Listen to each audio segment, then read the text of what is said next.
Hi guys, welcome back to my channel Plan B Life with me Sangeet. Today we're going to see everyone's favorite sabzi bhindi in a different way, that is bhindi masala.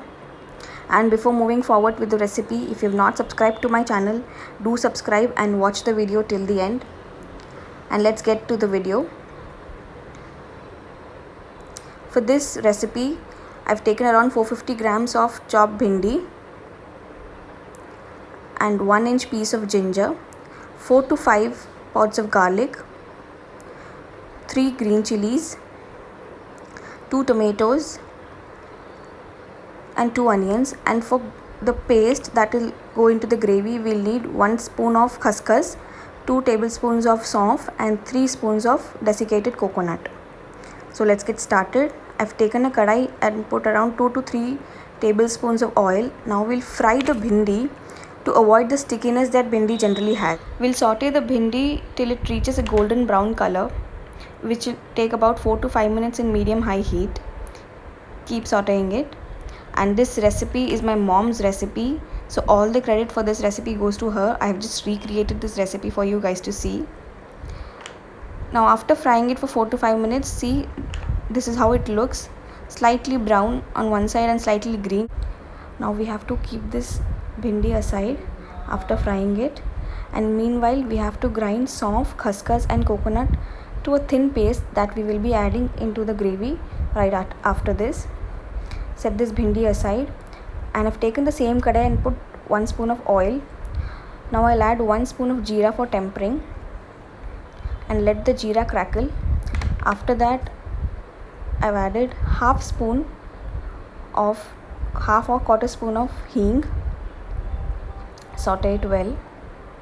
Now I've pounded ginger, garlic and chili in a mortar and pestle just roughly.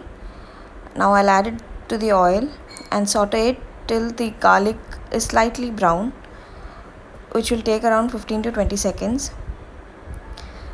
I have chopped the vegetables like the onion and tomatoes very finely. If you want to make a paste out of it, you can. It is just your choice, but I like it this way. So now I'm adding 2 chopped onions. Saute it, and we have to keep sauteing it until the onion is golden brown. So I'm adding a little salt so that it will fasten the process. Saute the onions. After sauteing the onions, when it is brown, I'll add 2 tomatoes that are also finely chopped and saute it well. It is a very simple recipe. You can do it however you want. The basic method is the same. You can either grind it or you can just chop it and put it in the kadai. Now we'll add the masala. 1 teaspoon of jeera masala, 1 teaspoon of coriander powder, half teaspoon of turmeric powder, 1 teaspoon of red chili powder, half to 3/4 teaspoons of garam masala powder, and we'll give this a mix. Give it a mix for 20-30 seconds and add a little water so that the masalas don't stick to the kadai and the flavor is combined very well with the gravy. Keep sauteing it for some time. I've added only a little amount of water. I'll add on 3 to 4 teaspoons of water to it, just for the masalas to cook. Then later we can adjust the consistency as per our requirement. After adding the water, slightly saute, and then we can cover this and cook it for 2 to 3 minutes till all the masala is cooked into the gravy. Now after a while of sauteing and cooking it, we'll add the ground paste of khaskhas, saunf and desiccated coconut into the gravy.